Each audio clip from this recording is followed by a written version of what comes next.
जय गुरु जी संगत जी। वीडियो को लाइक कीजिए, चैनल को सब्सक्राइब कीजिए और बेल आइकन को प्रेस कर दीजिए ताकि आपको लेटेस्ट वीडियो की जानकारी अच्छे से मिल सके। जय गुरु जी संगत जी। गुरु जी का अनंतम अनंतम शुक्राना। गुरु जी के श्री चरणों में कोटि कोटि प्रणाम और गुरु जी की प्यारी प्यारी संगत को जय गुरु जी। संगत जी, जब आप गुरु जी से ध्यान लगाते हैं, हर सुबह एकांत में गुरु जी को याद करते हैं, तो आप भी एक शक्ति पुंज बनने लगते हैं। इससे आपके सभी कार्य तो अपने आप बनते ही हैं, साथ ही आपके संपर्क में आने वाले हर एक को भी शीतलता मिलने लगती है। इसलिए संगत जी, गुरु जी की निरंतर याद वो सुरक्षा कवच है जिससे कोई भी बुरी शक्ति भेद नहीं सकती। इसलिए संगत जी, हर पल गुरु जी को याद करें, उनका मंत्र जाप करें, उन्हीं का ध्यान करें। और इसी के साथ संगत जी, आज के हम सत्संग की बात करते हैं। आज का सत्संग बहुत सुंदर है, बहुत खास है। गुरु जी की प्यारी और पुरानी संगत का सत्संग है। और संगत जी, मेरा यकीन है कि संगत की इस जर्नी को सुनकर आपके कई सारे सवालों के जवाब मिलेंगे, आपके मन से कई सारे किंतु परंतु दूर हो जाएंगे। और संगत जी, इसीलिए आपसे रिक्वेस्ट है, सत्संग अंत तक सुने, पूरा सुने, गुरु जी का ध्यान करते हुए सुने। संगत जी,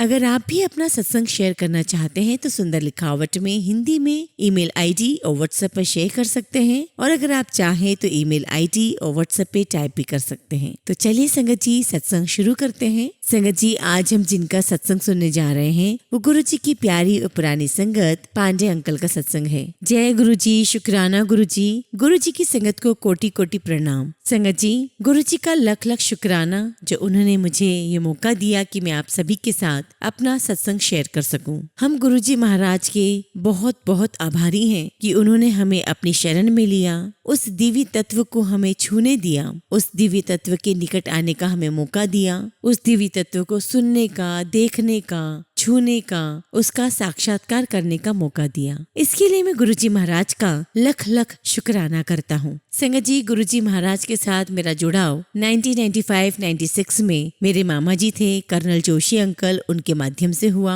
हम जब भी उनके घर जाया करते थे तो उनके पास एक सिंगल पेज का गुरुजी महाराज का कैलेंडर हुआ करता था और तभी हमने गुरुजी महाराज का वहाँ स्वरूप देखा था। और संगत जी, मेरे मामा जी मॉर्निंग वॉक के लिए जाया करते थे तो जो उनके वेकअप कॉल के लिए जो अलार्म था उस पे जो रिंगटोन था वो ये था, श्वासा दी माला नाल मैं सिमरा तेरा नाम। और वाकई में संगत जी, जो गुरु जी की संगत होती है वो अपनी श्वास श्वास गुरु जी का सिमरन करती है। तो संगत जी, मामा जी के थ्रू हमने गुरु जी महाराज के बारे में सुना था। मेरे फादर कैंसर सर्वाइवल थे। 1992 में उन्हें कैंसर हुआ था और मेरे फादर उस कैंसर से रिकवर कर गए थे और डेली चेकअप के लिए उन्हें एम्स जाना पड़ता था। 1996 में संगत जी मैंने अपनी इंजीनियरिंग पूरी की और मैं गोवा पोस्टेड था। और संगत जी, फिर मैं दिल्ली ट्रांसफर हो गया और उसी दौरान फरवरी 1997 में मेरे पिताजी की हालत कुछ ठीक नहीं थी। उन्होंने अपना एम्स में चेकअप करवाया और पता चला कि उनका कैंसर रिलैप्स हो गया है। और संगत जी, कैंसर पूरी बॉडी में फैल चुका था। और संगत जी, डॉक्टर ने बहुत ही पेनफुल एंड को पिक्चराइज किया। मेरे फादर तो अपने पैरों पे गए थे एम्स में चेकअप के लिए, लेकिन जब एक्सप्लेनेशन सुना, जब सारी बातें सुनी तो उनकी इतनी हिम्मत टूट गई कि उन्हें हमें व्हील चेयर पर लाना पड़ा। संगत जी, उस समय गुरुजी पंजाब में कहीं पर थे।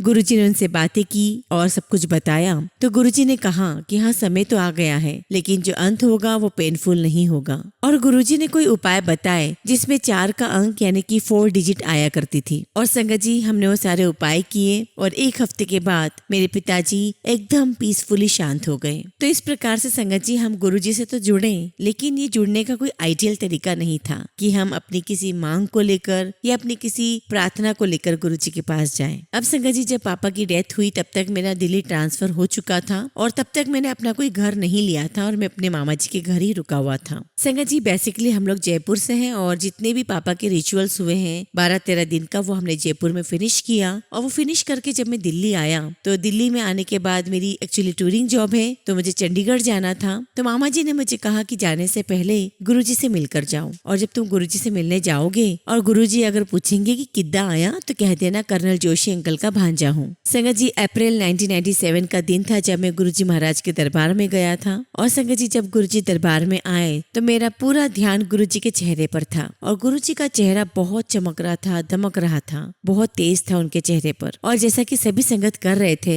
मैंने भी वही किया। मैंने भी गुरुजी के श्री चरणों में मत्था टेका और संगत जी, गुरुजी ने वही पूछा जो मामा जी ने बताया था, कितना आया। और मैंने वही जवाब दिया कि गुरुजी, मैं कर्नल जोशी अंकल का भांजा हूँ। और तुरंत ही गुरुजी ने मेरे सिर पर हाथ रखा और कहा, कल्याण किता। लेकिन संगत जी, इन शब्दों की महिमा मुझे पहले नहीं पता थी। आज जाकर समझ में आता है कि ये जो मैजिकल वर्ड्स थे, कल्याण किता, इसकी महिमा क्या है। अब संगत जी, तब मुझे गुरुजी के प्रोटोकॉल्स तो पता नहीं थे। चाय प्रसाद आया और मैंने जीवन में कभी चाय पी नहीं थी, तो मैंने चाय प्रसाद के लिए मना कर दिया। अब संगत जी, मुझे चंडीगढ़ में सेक्टर 17 घूमने का मन था, तो भाई लंगर प्रसाद खाना था। मैंने उसके लिए भी मना कर दिया और मैं बिना लंगर प्रसाद खाए बाहर आ गया। एक्चुअली संगत जी, चाय प्रसाद और लंगर प्रसाद की जो महिमा है, उस समय मैं बिल्कुल भी नहीं जानता था। संगत जी, उसके 4 दिन बाद जब मैं दिल्ली पहुंचा तो मैं अपनी एग्जिस्टिंग जॉब चेंज करना चाहता था और उसके लिए मैंने कंपनी में इंटरव्यू भी दिया था। लेकिन संगत जी, उस कंपनी की सारी इन्फॉर्मेशन, सारी डिटेल्स, उस कंपनी का नाम, एनरोलमेंट नंबर, उसकी कॉन्टेक्ट डिटेल्स, वो सब कुछ मैं लॉस्ट कर गया था। और मुझे समझ में नहीं आ रहा था कि मैं कैसे कॉन्टेक्ट करूँ और पता करूँ कि मेरा सिलेक्शन हुआ है कि नहीं। तो फिर मैंने अपनी मामी जी से कहा कि मामी जी, मेरी सारी डिटेल्स जो है वो मिल नहीं रही है और मुझे समझ में नहीं आ रहा कि मैं कैसे कॉन्टेक्ट करूँ। तो मामी जी कहती कि अरे तू ध्यान से ढूंढ, जरूर मिलेगा। और संगत जी, मैंने अपने सूटकेस खोला और जैसे सूटकेस खोलता हूँ, ऊपर ही ऊपर एक लेटर पड़ा होता है जिसपे सारी डिटेल्स उस कंपनी की रहती है। जबकि संगत जी, उस सूटकेस को मैं पिछले 10-15 दिन से खोल रहा था। और संगत जी, उस लेटर के मिलने के बाद मैंने कंपनी में फोन किया और पता किया कि रिजल्ट कब है। तो उन्होंने बताया कि रिजल्ट आज ही डिक्लेयर हुए हैं और आपका सिलेक्शन हो गया है। और संगत जी, 1 महीने के बाद मुझे ज्वाइन करना था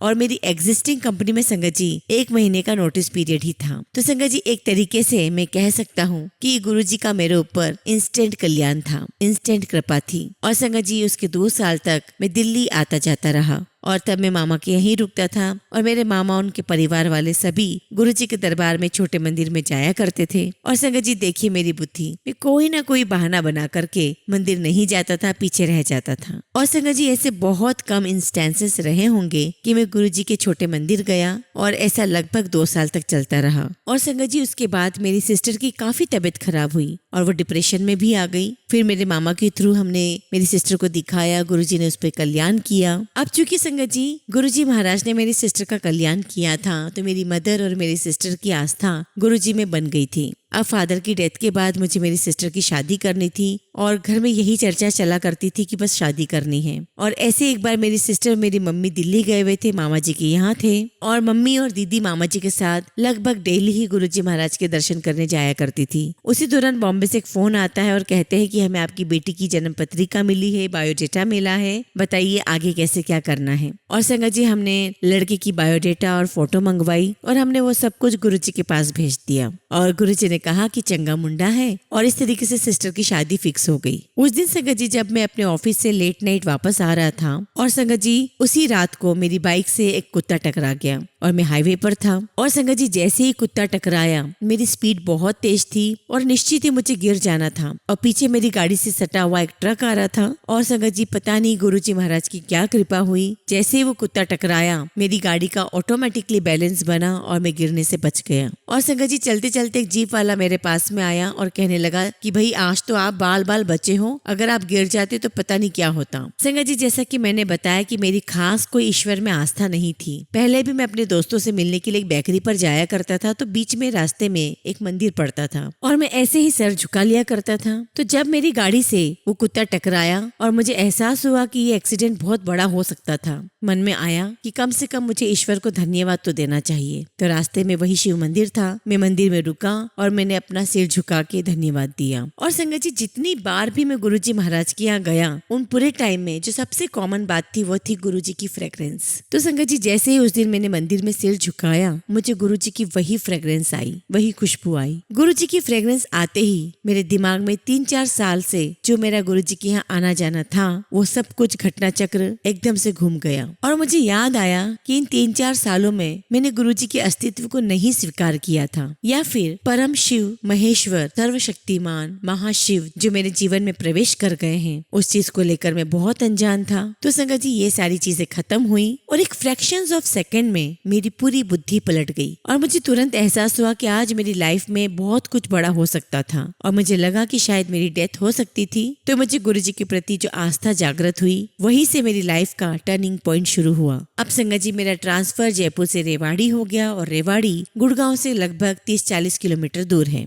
संगत जी, रेवाड़ी ज्वाइन करने से पहले हम दिल्ली आए और अब तक मेरी सिस्टर की शादी को 3-4 महीने हो चुके थे और अब मम्मी का मुझ पर प्रेशर था कि मैं भी शादी कर लूं। संगत जी, बहुत सारी पत्रिकाएं देखी, कुछ मिली नहीं मिली, तो जो मेरी मामी जी है, उनकी कजिन मामा की एक बेटी है और वो अक्सर मुझसे मजाक किया करती थी कि तेरी शादी तो मैं अपनी बहन से करवाऊंगी। और संगत जी, 10 जून 1997 को हम गुरुजी के यहाँ पर गए थे। रविवार का दिन था। संगत जी, दरबार में गए, शबद कीर्तन चल रहा था, लंगर प्रसाद हुआ, चाय प्रसाद हुआ, बहुत देर हो गई। कुछ संगत को गुरुजी ने जाने दिया, कुछ को बिठा लिया। गुरुजी वॉक करने चले गए, वॉक करके लौटे और जब लौट करके आए तो दरबार में बैठे और नीचे ही बैठ गए और दीवार से अपनी पीठ से टाली। और संगत जी, तब तक रात के 12 बज चुके थे। गुरुजी ने मुझे इशारे से बुलाया और अपना दायां पैर आगे किया और दबाने के लिए कहा। और थोड़ी देर में संगत जी, मेरी मामी की जो कजिन वो भी वही थी, उसे बुलाया, उसे भी अपना एक पैर दिया और दबाने के लिए कहा। और संगत जी, गुरुजी महाराज के पास बहुत सारे हार, फूल, मालाएं पड़ी हुई थी। तो गुरुजी ने हम दोनों को देखते हुए कहा कि चुक्को माला तो कर लो व्या। और संगत जी, इस प्रकार से गुरुजी महाराज ने हमें शादी करने का आशीर्वाद दिया और हम दोनों की शादी फिक्स हो गई। और संगत जी, गुरुजी कई बार मजाक किया करते थे, तो कहते थे कि मामा भांजेनु साड़ू बना देता। अब संगत जी, मैं छुट्टी में आया हुआ था रेवाड़ी जाने से पहले, तो दिन में फोन आया कि गुरुजी घर पर आ रहे हैं। संगत जी, हम फ्लैट में रहते हैं और हमारा जो फ्लैट है वो 2nd या 3rd फ्लोर पर था। तो गुरुजी उस दिन ऊपर नहीं आए, नीचे ही खड़े रहे और गुरुजी ने कुछ इंस्ट्रक्शन दिए। तो मेरी मामी जी ने फटाफट कोल्ड ड्रिंक लिया, उसमें कुछ नींबू निचोड़ा और मुझे बोला कि नीचे गुरुजी महाराज को दे दो। और संगत जी, मैं नीचे जाता हूँ और देखता हूँ कि गुरुजी अपनी कॉन्टेसा कार, जिसका नंबर CA01-007, उसमें बैठे हुए थे। वो जो ड्रिंक बनाया था मामी ने, वो मैंने गुरुजी को दिया। गुरुजी ने 1-2 सिप लिया और कहा, इसको पी जा। अगेन संगत जी, मेरी बुद्धि कितनी कमजोर थी।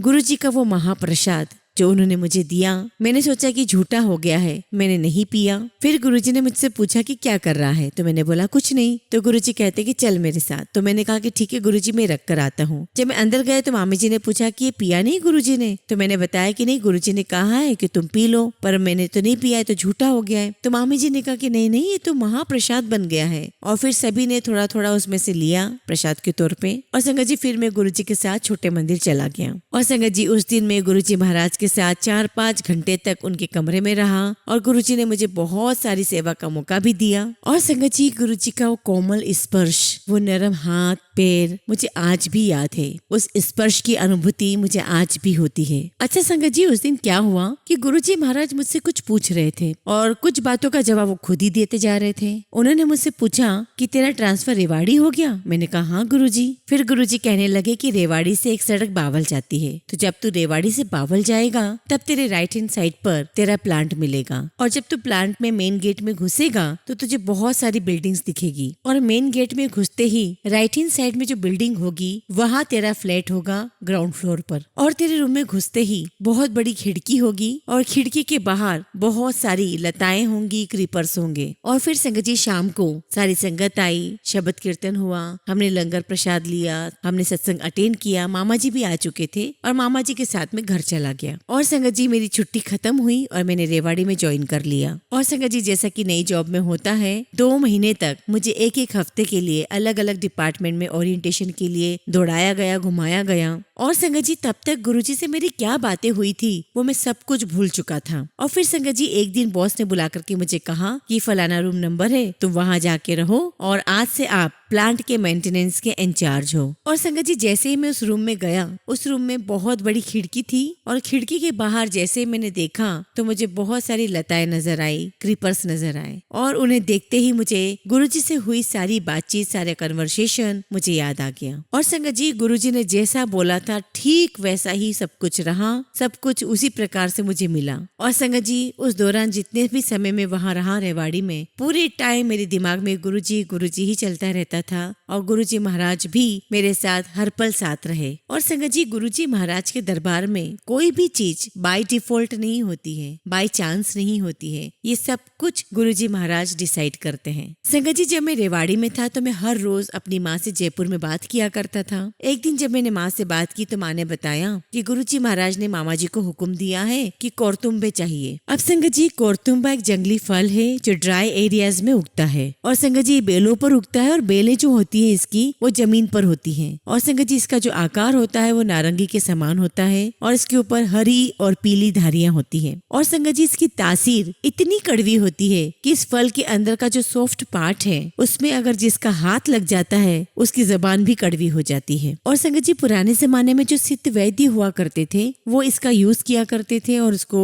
एज ए चूरन बना करके खाया करते थे। तो संगत जी गुरुजी को कोरतुम्बे चाहिए थे। अब संगत जी कोरतुम्बे ड्राई एरियाज में लगते हैं तो गुरुजी ने मामा जी से कहा कि तेरी बहन रहती है ना जयपुर में, उसको बोल कि कोरतुम्बे भेज दे। अब संगत जी मामा जी का जो बड़ा बेटा है वो भी उस समय जयपुर में ही पोस्टेड था और संगत जी मामा जी ने अपने बेटे को भी बोल दिया कोरतुम्बा ढूंढने के लिए। अब संगत जी दोनों भुआ भतीजे को पूरे जयपुर में कहीं भी कोरतुम्बे नहीं मिले और संगत जी इन्हें किसी व्यक्ति ने पंसारी की दुकान बताई, वहाँ पर इन्हें कोरतुम्बा तो मिला लेकिन चूर्ण के रूप में, पाउडर के रूप में। और संगत जी गुरुजी का जो हुक्म होता है ना वो बहुत एक्सप्लिसिट होता है, बहुत स्पेसिफिक होता है और गुरुजी को कोरतुम्बे चाहिए थे वो भी ताजे और एक दो नहीं संगत जी पूरे कट्टे के कट्टे। तो संगत जी शाम को जब मेरी मम्मी से बात हुई तो मम्मी ने कहा कि अरे रेवाड़ी भी तो ड्राई एरिया में ही आता है, तू वहाँ पर सर्च कर। अगले दिन संगत जी मैं अपने ऑफिस गया और अपने लेबर कॉन्ट्रैक्टर को बुलाया और उससे पूछा कि कोरतुम्बा कहाँ मिलेगा। और संगत जी मैंने उसे डिस्क्राइब किया कि ऐसे ऐसे वो फल होता है। फिर उसने कहा कि अच्छा ठीक है 1 मिनट रुकिए। वो बाहर गया और बाहर से वो एक फल तोड़ के लाया और संगत जी जैसे मैंने उसे देखा मैंने कहा हाँ यही तो है कोरतुम्बा। तो वो मुझे कहने लगा कि पंजाब में इसे कोरतुम्बा कहते हैं और हरियाणा में इसे गड़ुम्बा कहते हैं। तो संगत जी मैंने उससे पूछा कि कितने हो जाएंगे, तो वो मुझसे पूछता है कि आपको कितने कट्टे चाहिए। अब गुरुजी ने कट्टे कहा था, कट्टे ही अवेलेबल थे और संगत जी इस प्रकार से तो सप्लाई लाइन शुरू हो गई। मामा जी का फोन आ जाया करता था कि कोरतुम्बे खत्म हो गए हैं और मैं यहाँ पर सारे कोरतुम्बे इकट्ठे करवा करके बोरों में पैक करा के डीजल पेट्रोल की गाड़ी में चढ़वा देता और वहाँ से मामा जी उसे रिसीव कर लेते और गुरुजी तक वो पहुँच जाते। और संगत जी गुरुजी काफी सारी संगत को कोरतुम्बा अपने शरीर पे मलने के लिए सलाह दिया करते थे। ऐसी बहुत सारी संगत है जिन्होंने ऐसा किया है। अब संगत जी मेरा ट्रांसफर उसके बाद जयपुर हो गया। अब संगत जी मेरी शादी तो हो गई थी लेकिन फैमिली कंप्लीट होने में थोड़ी समस्या आ रही थी और हम फिर से गुरुजी महाराज के दरबार में पहुंचे और गुरुजी ने हमें उस दिन भी बहुत देर तक अपने दरबार में बिठाए रखा। और लास्ट में संगत जी मैं, मेरी वाइफ, मेरी मदर, मेरे मामा और एक आध संगत और रह गए थे और गुरुजी ने मुझे अपनी चरण सेवा दी और मेरी वाइफ को भी अपनी चरण सेवा दी। लेकिन मेरी वाइफ बहुत धीरे धीरे पैर दबा रही थी तो गुरुजी ने उसे डांट करके कहा जोर से दबा, कुछ नहीं होता है। और संगत जी रात में फिर गुरुजी ने हमें दूध प्रसाद दिया, लगभग 2-3 बजे होंगे। संगत जी गुरुजी ने मेरी मामी जी और 2-3 संगत को अपने पिंड भेजा हुआ था और अगले दिन गुरुजी ने फोन करके मेरी मामी जी को कहा कि जा तेरी बहन का कल्याण कर दिया। और संगत जी 10-15 दिन के बाद शी टेस्टेड पॉजिटिव, उसने कंसीव कर लिया था। संगत जी 2005 की बात है और मेरी वाइफ को जो ड्यू डेट मिली थी वो 4 जून की मिली थी। संगत जी डेट 4 जून की मिली थी तो हमने सोचा कि क्यों ना गुरुजी का आशीर्वाद ले लिया जाए। हम 31 मई 2005 को गुरुजी महाराज के दरबार में पहुंच गए और संगत जी मैं जयपुर से रेवाड़ी गया। मैंने कह रखा था कि कोरतुम्बे कलेक्ट करके रख लेना। और संगत जी मेरा एक मीटिंग का कार्यक्रम था एक कस्टमर के साथ दिल्ली में और संगत जी मैं रेवाड़ी से दिल्ली गया, मीटिंग की और संगत जी फिर मैं गुरुजी महाराज के पास शाम को पहुंचा और मैं किसी से मिला नहीं था, मैं मामा के यहाँ भी नहीं गया था क्योंकि मेरा प्लान था कि मैं गुरुजी के मंदिर जाऊंगा और कोरतुम्बे वहाँ रखूंगा और वापस आ जाऊंगा। अब चूंकि संगत जी जब मैं गुरुजी महाराज के पास पहुंचा तो वो नॉन संगत डे था तो मुझे एक्सपेक्टेशन नहीं थी कि गुरुजी वहाँ मिलेंगे क्योंकि वो नॉन संगत डे था। तो संगत जी जब मैं दरबार में गया तो मैं सीधे किचन की तरफ गया, वहाँ पर सुदामा भैया थे। मैंने उन्हें कहा कि सुदामा भैया ये कोरतुम्बे हैं और गुरुजी से कहना कि भावेश आया था कोरतुम्बे छोड़ के गया है। इतने में तो संगत जी गुरुजी बाहर निकल के आ गए। हाँ भाई किदो आया? तो मैंने कहा कि गुरुजी कोरतुम्बे देने आया था। अब गुरुजी महाराज बोलते हैं कि कोरतुम्बे देने आया सी कि मीटिंग करने आया सी। अब देखिए संगत जी मेरी तो किसी से कोई बात ही नहीं हुई थी कि मैं यहाँ मीटिंग भी अटेंड करने आया था। अब मैं क्या बोलता संगत जी, गुरुजी के नजरों से तो कुछ भी छुपा नहीं है, वो तो सर्वज्ञ है। और गुरुजी ने कहा कि नहीं अभी कहीं नहीं जाना है, यहाँ से सीधे बड़े मंदिर जाओ और 6 साढ़े 6 से पहले बड़े मंदिर से तुम निकलोगे नहीं। और संगत जी मैं बड़े मंदिर गया, वहाँ पर कुछ संगत थी, वहाँ उनके साथ मैंने 6 साढ़े 6 बजे तक सत्संग किया। लेकिन संगत जी बड़े मंदिर जाने से पहले गुरुजी ने मुझे कहा कि अच्छा कौरतुम्बे लाए हो, एक काम करो इसमें से 9 कौरतुम्बे निकाल लो। फिर गुरुजी ने सुदामा भैया से कहा कि इसे खरड़ ला के दो और मुझे कहा कि इसमें कौरतुम्बे की चटनी बनाओ। अब संगत जी मैं धीरे धीरे खट खट करके चटनी बना रहा हूँ। गुरुजी मुझे देख के हंसे जा रहे हैं। फिर वो सुदामा भैया से बोलते हैं कि तुम ले लो, इससे नहीं बनेगी चटनी, तुम बनाओ। अब संगत जी जब मैं बड़े मंदिर चला गया 6:30 बजे, जब मैं वहाँ से निकल के घर गया तो घर जाके मैंने अपनी वाइफ से कहा कि आज गुरुजी ने मुझसे 9 कौरतुम्बे निकलाए। 9 मतलब 9 देवी, तो तुम्हें जरूर बेटी ही होगी। और संगत जी 7 जून को हमें बेटी ही हुई और गुरुजी ने उसका नाम गौरी रखा। संगत जी उसके बाद तो गुरुजी ने हमें बहुत प्यार दिया, बहुत आशीर्वाद दिया। और संगत जी जब हम उनके दरबार में जाया करते थे तो हम महाशिव के दरबार में हैं, इस बात की हमें नॉलेज ही नहीं थी, इस बात का हमें बहुत इग्नोरेंस था। गुरुजी महाराज के साथ हम अपनी नीड पर, अपनी जरूरतों के हिसाब से उनसे कनेक्ट करते रहे। संगत जी ये बात जरूर है कि मैंने गुरुजी महाराज से बहुत कुछ नहीं मांगा है। हाँ, जब फैमिली प्लानिंग की बात आई तो गुरुजी का आशीर्वाद लेने जरूर पहुंचे। तो कहने का मतलब ये है संगत जी कि हम गुरुजी महाराज के दरबार में तो जाया करते थे, लेकिन हम अपनी कन्वीनियंस के साथ जाया करते थे, अपनी सहूलियत के हिसाब से जाया करते थे। और संगत जी उस समय हमें इस बात का एहसास ही नहीं हुआ कि हम महाशिव के दरबार में हैं, तो हमें और ज्यादा से ज्यादा समय गुरुजी महाराज के साथ बिताना चाहिए। इस बात का हमें बिल्कुल भी एहसास ही नहीं हुआ। और संगत जी गुरुजी महाराज का प्यार ही था कि महासमाधि से पहले हर रोज, लगभग हर रोज गुरुजी महाराज का फोन आ जाया करता था और वो मुझे दरबार में बुलाया करते थे। नवंबर 2006 ऑनवर्ड संगत जी मैं हर महीने गुरुजी महाराज के दरबार में गया, उनके बुलावे पर गया। और संगत जी ये हमारे लिए कितनी शर्म की बात है कि हम गुरुजी महाराज को पहचान ही नहीं सके। और गुरुजी महाराज कितने दयालु, उन्होंने अपनी संगत को बुला बुलाकर अपना असीम प्यार बरसाया। और संगत जी हम सभी गुरुजी के दरबार में, उनके स्कूल में एक स्टूडेंट हैं। और ये बात कोई जरूरी नहीं है कि अगर किसी को 10 साल हो गए हैं तो वह 10वीं कक्षा में पहुंच गया है। हो सकता है कि वो अभी पहली क्लास में ही हो, और अगर जो पहली क्लास में है जरूरी नहीं कि वो पहली में हो सकता है कि वो 10वीं में है। संगत जी गुरुजी आपके अंदर की निर्मलता को देखना चाहते हैं, आपके अंदर छुपा हुआ उनके प्रति जो प्रेम है उसे देखना चाहते हैं, और हमारे जीवन की सभी गंदगी को निकालकर, हमारी बुराइयों को दूर करके हमारा जीवन स्वच्छ और उज्जवल बनाना चाहते हैं। जैसा कि हम सभी जानते हैं कि गुरुजी महाराज सबसे पहले लाइफ देते हैं, फिर हेल्थ देते हैं, फिर वेल्थ देते हैं। गुरुजी ने मुझे जॉब ब्लेस की, शादी ब्लेस की, मुझे बच्चे ब्लेस किए। और संगत जी मेरी जब बेटी हुई तो बेटी का नाम भी गुरुजी महाराज ने दिया, और उसके बाद गुरुजी ने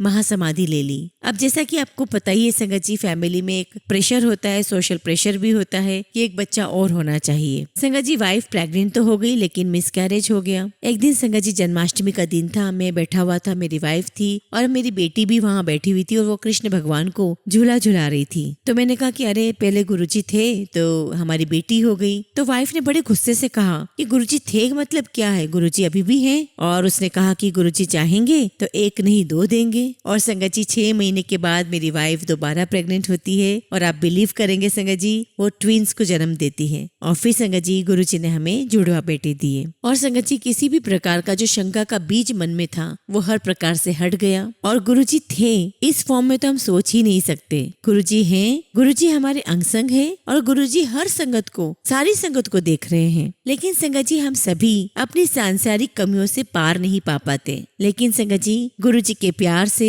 गुरुजी के स्नेह से, उनके आशीर्वाद से, उनकी गाइडेंस से हम धीरे धीरे अपना जीवन बेहतर बनाते जा रहे हैं। और संगत जी गुरुजी की कृपा सब पर समान रूप से बरस रही है। ये जो कॉन्सेप्ट है नई संगत पुरानी संगत, ऐसा कुछ नहीं है संगत जी। हर संगत गुरुजी के लिए बहुत बहुत खास है, और गुरुजी की कृपा सब पर बराबर बरसती है। जिस प्रकार से संगत जी मैंने बताया था कि हम ये न जान सके कि गुरुजी महाशिव हैं, हम महाशिव के दरबार में हैं, लेकिन आज जो भी नई संगत जोड़ रही है वो गुरुजी के महाशिव को अपनाकर ही उनके दरबार में आ रही है। वो जानती है कि गुरुजी महाशिव हैं। संगत जी जब मैं अहमदाबाद में पोस्टेड था तो एक फैमिली हमसे जुड़ी, और वो नई नई गुरुजी महाराज से जुड़ी हुई थी। हम सभी ने आपस में मिलकर के गुरुजी का सत्संग भी किया, और ऐसे करते करते संगत जी 2-3 साल बीत गए और हमारा ट्रांसफर होने वाला था। तो हमने डिसाइड किया संगत जी की अहमदाबाद की जो हेरिटेज वॉक है हम लोग वहाँ जाएंगे। तो जो फैमिली हमसे जुड़ी हुई थी उनका कोई जवाब आया नहीं। तो मेरी वाइफ ने उनकी वाइफ से बात की तो पता चला कि उनके गॉल ब्लैडर्स में इतने सारे स्टोन्स हैं कि उनकी सर्जरी अगले दिन ही होनी थी। तो संगत जी हमने सोचा कि नेक्स्ट डे हम दोनों वहाँ हॉस्पिटल में चले जाएंगे और उनकी बेटी भी हमारी बेटी गौरी के बराबर ही थी, तो हमने सोचा कि उनको सपोर्ट हो जाएगा। और संगत जी अर्ली मॉर्निंग मुझे सपना आता है और मैं देखता हूँ कि गुरुजी एक चारपाई पे बैठे हुए हैं और संगत जी उनके सामने एक काला लबादा ओढ़े हुए एक आकृति है और संगत जी चारपाई से सटा हुआ एक बहुत बड़ा लठ रखा हुआ है। और संगत जी जो कुछ भी मुझे नजारा दिख रहा था उस नजारे में इतनी स्तब्धता थी, ऐसा लग रहा था जैसे कि ये सीन, ये जो नजारा मैं देख रहा हूँ वो बिल्कुल रुका हुआ सा है। और मैं सपने में भी सोच रहा था कि कुछ हिल क्यों नहीं रहा है, कुछ मूवमेंट क्यों नहीं हो रही है। और इतने में गुरुजी वो डंडा उठाते हैं और उस लबादे वाली आकृति को मारते हैं और संगत जी वो आकृति नीचे गिर जाती है और ऐसा होते ही मेरी आंख सुबह खुल जाती है। अब संगत जी मैं बहुत घबरा गया, चूंकि हम काले रंग को शुभ नहीं मानते हैं। अब संगत जी हम लोग हॉस्पिटल पहुंचे। हॉस्पिटल जब पहुंचे तो अंकल को प्री ऑपरेटिव रूम में ले जाया जा रहा था, तो मैंने अपने सपने वाली बात किसी को नहीं बताई। तो हम लोग सब बैठकर बातें कर रहे थे। उनकी मदर इन लॉ भी दिल्ली से आ चुकी थी और उनकी फैमिली भी गुरुजी से ऑलरेडी जुड़ी हुई थी। और संगत जी लगभग 2013 या 14 की बात होगी। और संगत जी जब उन्हें ऑपरेशन थिएटर में ले जाया जा रहा था तो हम बाहर बैठे हुए थे और जिस हॉस्पिटल में हम थे संगत जी वो अहमदाबाद का नंबर 1 हॉस्पिटल था। और अचानक ही संगत जी वहाँ एक भजन शुरू हो जाता है, गुरु मेरी पूजा, गुरु गोविंद, गुरु मेरा पार ब्रह्म, गुरु भगवंत। और संगत जी उनकी जो मदर इन लॉ है वो बड़ी वोकल है गुरुजी महाराज की भक्ति में। और मेरा ऐसा है संगत जी कि मैं जिस जगह पर हूँ मुझे ऐसा लगता है कि उस जगह की हमें रूल्स फॉलो करने चाहिए, प्रोटोकॉल्स फॉलो करने चाहिए। तो मुझे बड़ा ऑड लग रहा था कि इन्होंने इतनी तेजी से भजन कीर्तन लगा रखा है और अगर हॉस्पिटल में कोई आएगा ऑब्जेक्ट करेगा अच्छा नहीं लगेगा। इतने में संगत जी वो आंटी मुझसे पूछती है कि भावेश ये भजन आपने लगाया है? मैं कहता हूँ कि नहीं मैंने तो नहीं लगाया। और संगत जी इतने में हम सभी आपस में तीनों चारों लोग आपस में एक दूसरे को देख रहे हैं। तभी वहाँ पर संगत जी 3-4 सज्जन और बैठे हुए थे। उनमें से एक बोलते हैं कि भजन मैंने लगाया है, कोई प्रॉब्लम? तो हमने कहा कि नहीं जी कोई परेशानी नहीं, कोई प्रॉब्लम नहीं। अब संगत जी सबसे बड़ी बात यह है कि अहमदाबाद में अगर कोई व्यक्ति वहाँ का कोई भी चीज प्ले कर रहा होगा तो मैक्सिमम उसकी पहली प्रेफरेंस या तो गुजराती होगी, हिंदी होगी और कहीं जाकर के इंग्लिश होगी। पंजाबी के बारे में तो कोई सोच ही नहीं सकता था। तो ये जो भजन चल रहा था संगत जी ये पंजाबी में चल रहा था और संगत जी हम सभी आंख बंद करके उस भजन कीर्तन का आनंद ले रहे थे। और जब वो भजन खत्म हुआ तो हमने जब आंख खोली तो वो अंकल चले भी गए। जनरली संगत जी जो ऑपरेशन होते हैं तो ऑपरेशन में कोई डॉक्टर जो भी ऑर्गन निकालता है तो वो दिखाते हैं बाहर ला करके। और संगत जी ऑपरेशन खत्म होता है, डॉक्टर बाहर आते हैं और ट्रे में गॉल ब्लैडर रखा हुआ था और उस पे एक चीरा लगा हुआ था। और संगत जी आप बिलीव नहीं करेंगे उस गॉल ब्लैडर में जो स्टोन्स थे उन स्टोन्स का वो कलर था जो मैंने सपने में जो काला लबादा देखा था वैसा ही कलर था। और संगत जी उसे देखकर मुझे शांति आई। मैं समझ गया कि जो आपदा आने वाली थी वो गुरुजी महाराज ने टाल दी, दूर कर दी। और फिर संगत जी मैंने उन्हें अपने सपने के बारे में भी बताया। और संगत जी जब शाम को अंकल को होश आया तो हमसे कहते कि अरे तुम लोगों ने इतनी तेजी से भजन क्यों लगा रखे थे? तो संगत जी गुरुजी अपने भक्तों को, अपनी संगत को शांति देने के लिए, पीस देने के लिए, ताकि वो संगत उद्वेलित न हो, एक्साइटेड न हो, वो एंग्शियस न हो और संगत बहुत कूल रहे, काम रहे, इसका भी गुरुजी महाराज इंतजाम करते हैं। अब संगत जी मैं सत्संग को राउंड अप करने के लिए वहीं पर जाऊंगा जहाँ से मैंने शुरू किया था। जैसा कि मैंने बताया था कि मेरे फादर की कैंसर से डेथ हुई थी। अभी 2 साल पहले मेरी कजिन है जो पानीपत में थी और उन्हें उनके मकान मालिक के थ्रू गुरुजी का पता चला था और जब वो हमारे यहाँ आई तो उन्होंने गुरुजी को यहाँ पर भी देखा और वो काफी समय से लगभग 2-4 महीने से गुरुजी के सत्संग सुन रही थी। और संगत जी मैं आज से 1-2 साल पहले नोएडा रह रहा था तो वो नोएडा आई हुई थी। उसका फोन आया कि मैं नोएडा आई हुई हूँ और उनके हस्बैंड से जब बात हुई तो उन्होंने बताया कि मेरी सिस्टर को कैंसर डिटेक्ट हुआ है और उनके हस्बैंड ने ये भी बताया कि जो कैंसर है वो स्टेज 3 या 4 का है। और संगत जी उसी दौरान किसी वजह से मेरी प्रोफेशनल लाइफ में भी बहुत बड़ा इश्यू चल रहा था। और संगत जी मेरी प्रोफेशनल लाइफ में 6 महीने तक स्थिति बहुत खराब रही थी और ऐसा लग रहा था कि चीजें बहुत खराब हो सकती है, बहुत एडवर्स हो सकती है। और संगत जी उस दिन हम लोगों ने घर के ही सारे सदस्य ने बैठकर के गुरुजी का सत्संग किया था और उसी दिन उनका फोन आया कि मेरी कजिन को कैंसर हो गया है। तो मैंने उनके हस्बैंड को बोला कि आप बस 5 मिनट रुको, मैं आता हूँ। और संगत जी जो हमने सत्संग में जल प्रसाद चढ़ा रखा था वो जल प्रसाद लेकर मैं उनके उनके पास पहुंच गया और मैंने जल प्रसाद देते हुए उन्हें कहा कि आप गुरुजी महाराज का सत्संग तो सुन ही रहे हो और पूरी श्रद्धा के साथ गुरुजी महाराज की जल प्रसाद को ग्रहण करो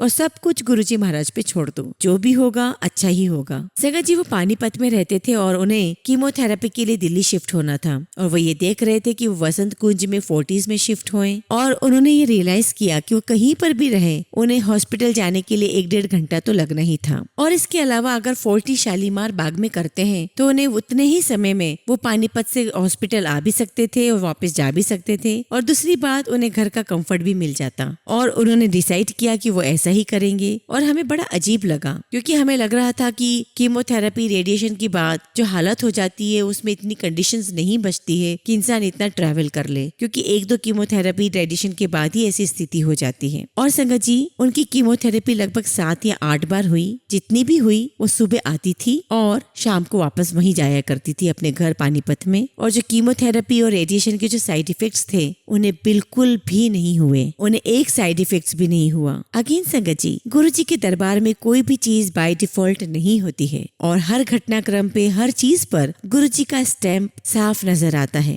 और संगत जी मैं भी उस दौरान सत्संग सुना करता था। तब मैंने सुमित जेत्रा अंकल का सत्संग सुना जिसमें उन्होंने बताया कि उन्हें बहुत अर्ली एज में 23-24 की एज में कैंसर हो गया था और गुरुजी की कृपा से वो ठीक हुए। और उसी सत्संग में उन्होंने बताया कि एक दफा एम्पायर स्टेट से आते समय उनका बहुत बुरा एक्सीडेंट हुआ और संगत जी जो उनकी गाड़ी थी वो पूरी तरीके से लॉस में थी, लेकिन जो गाड़ी में बैठे हुए थे उन्हें कोई खरोच तक नहीं आई थी। अब संगत जी मैंने सोचा कि ये कैंसर सर्वाइवल वाला सत्संग है और ये सोच करके मैंने सत्संग अपनी दीदी को सेंड कर दिया। अब संगत जी शाम को उनसे जब बात हुई तो उस दिन संगत जी कीमोथेरेपी के लिए जाते समय उनका एक्सीडेंट हुआ एंड गाड़ी वॉज अ टोटल लॉस, लेकिन सेम किसी को कोई खरोच नहीं आई। तो संगत जी गुरुजी सबके अंग संग है, गुरुजी की कृपा सब पर बरस रही है। गुरुजी के चरणों में कोटि कोटि प्रणाम, बारंबार शुक्राना, अनंतम अनंतम शुक्राना। संगत जी हम गुरुजी के लिए क्या ही कर सकते हैं। हाँ हम ये जरूर कर सकते हैं कि हमारे अंदर जो खामियां हैं, जो कमियां हैं, हम उन्हें दूर कर सकते हैं। हम उनके आगे निवेदन करें, उनसे अरदास करें और हमारे अंदर सुधार आए उसके लिए भी हम गुरुजी महाराज से ही निवेदन करें, उनसे अरदास करें, उनकी कृपा मांगे। अरदास करें कि गुरुजी महाराज हमारा हाथ पकड़ के हमें सद्मार्ग पर चलाइए, हमसे कुछ गलत ना हो, हमसे किसी का दिल ना दुखे, हम आपकी बताई हुई राह पर चलें, आपके बताए हुए निर्देश अनुसार चलें और जैसा आप हमें बनते हुए देखना चाहते हैं हम वैसा बने, एक अच्छा इंसान बने, एक अच्छी आत्मा बने। हमें गलत चीजों से बचाए रखें, हम आपस में प्यार से रहें, प्रेम से रहें और इस गुरु परिवार की जो एकता है वो बनी रहे। हम सब पर आपका प्यार बना रहे। जय गुरुजी, शुक्राना गुरुजी, लख लख शुक्राना गुरुजी।